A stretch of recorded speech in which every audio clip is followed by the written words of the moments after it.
Hello అండి, welcome to మా kitchen talks. నేను మీ ఉమా. ఈరోజు మనం స్పెషల్ దమ్ బిర్యానీని ఎలా చేయాలో చూసేద్దాం. ఇలా రెస్టారెంట్ స్టైల్లో రావాలంటే ఎలా చేయాలో మన వీడియోలో ఈరోజు తెలుసుకుందాం.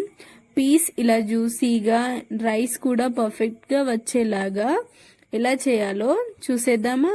ఫస్ట్ ప్రాసెస్లోకి వెళ్తే ఫస్ట్ చికెన్ తీసుకొని ఇందులో నిమ్మరసాన్ని ఉప్పు వేసుకొని బాగా వాష్ చేసుకున్న తర్వాత ఇంకొక 2 నిమ్మకాయల రసాన్ని కూడా ఇందులో పిండుకోవాలి. తర్వాత 2 టేబుల్ స్పూన్ ని కూడా ఇందులో యాడ్ చేసుకోవాలి. తర్వాత ఒక గరిట వరకు కారాన్ని, నెక్స్ట్ ఒక హాఫ్ గరిట వరకు సాల్ట్ ని కూడా యాడ్ చేసుకోవాలి. నెక్స్ట్ ఒక టీ స్పూన్ పసుపు, ఒక స్పూన్ వరకు ఫ్రెష్ గా నూరుకున్న అల్లం వెల్లుల్లి పేస్ట్, నెక్స్ట్ ఇందులోకి ఒక టేబుల్ స్పూన్ వరకు ఆయిల్ ని కూడా వేసుకొని ఇవన్నీ బాగా కలిసేలాగా చేతితో ఇలా మంచిగా కలుపుకోవాలి.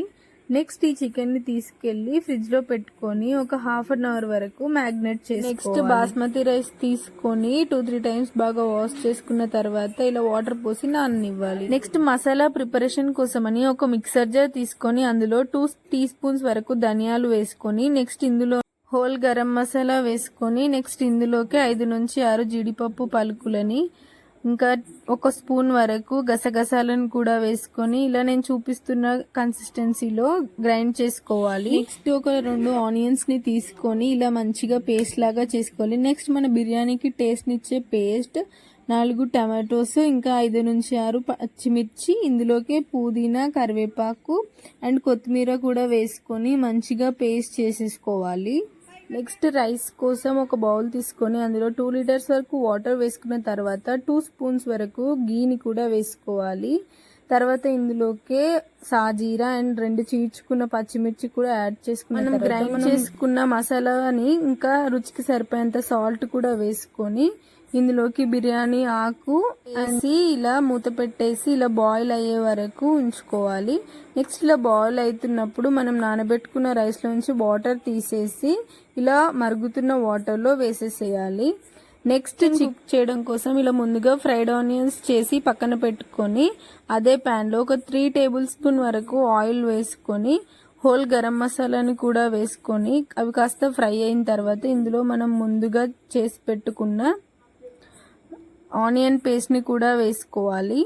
నెక్స్ట్ ఇందులోకి మనం ముందుగా చేసి పెట్టుకున్న tomato and green chilli paste ని కూడా వేసుకొని మంచిగా ఒకసారి కలుపుకొని మూత పెట్టి నూనె పైకి వచ్చేంత వరకు ఉంచుకోవాలి. నెక్స్ట్ మూత తీసి ఇందులోకి ఒక స్పూన్ వరకు పసుపు, 2 టేబుల్ స్పూన్ల వరకు అల్లం వెల్లుల్లి పేస్ట్ వేసుకొని మంచిగా కలుపుకోవాలి. నెక్స్ట్ ఇందులోకి మనం ముందుగా మ్యాగ్నేట్ చేసి పెట్టుకున్న చికెన్ ని తీసుకొని వేసుకొని మంచిగా ఇలా కలుపుకోవాలి. నెక్స్ట్ వాటర్ ఏం యాడ్ చేయకుండా కాసేపు మూత పెట్టి చికెన్ మంచిగా కుక్ అవ్వనివ్వాలి. ఒక 90% కుక్ అయిన తర్వాత ఇందులోకి పుదీనా, కరివేపాకు, కొత్తిమీర యాడ్ చేసుకోవాలి. నెక్స్ట్ రైస్ కూడా 90% వరకు కుక్ అవ్వాలి. నెక్స్ట్ వాటర్ అంతా ఇలా డ్రైన్ చేసుకొని మనం కుక్ చేసుకున్న చికెన్ లో వేసేసుకోవాలి. వాటర్ ఏం ఉండకూడదు. ఇలా వేసుకున్న తర్వాత ఒక లేయర్ లాగా అయ్యాక కాస్త ఫ్రైడ్ ఆనియన్స్, పుదీనా, కరివేపాకు, కొత్తిమీర వేసుకున్న తర్వాత ఇందులోకే 2 టైప్స్ ఆఫ్ ఫుడ్ కలర్ ని ఇక్కడ నేను యాడ్ చేస్తున్నాను. ఇవి కంప్లీట్లీ ఆప్షనల్, నచ్చితే యాడ్ చేసుకోవచ్చు, లేకపోతే లేదు.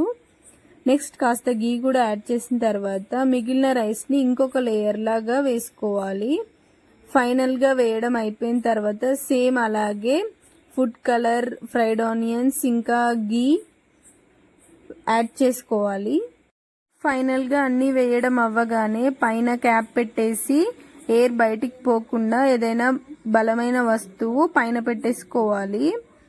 నెక్స్ట్ ఇక్కడ బిర్యానీ అడుగంటకుండా ఉండడం కోసం కింద చపాతీ ప్యాన్ పెట్టుకొని పైన ఈ బిర్యానీది పెట్టుకొని ఒక 15 మినిట్స్ వరకు లో ఫ్లేమ్ లో మంచిగా దమ్ చేసుకోవాలి. అంతే అండి, మన ఎంతో టేస్టీ అయిన అందరి favourite chicken biryani recipe ready.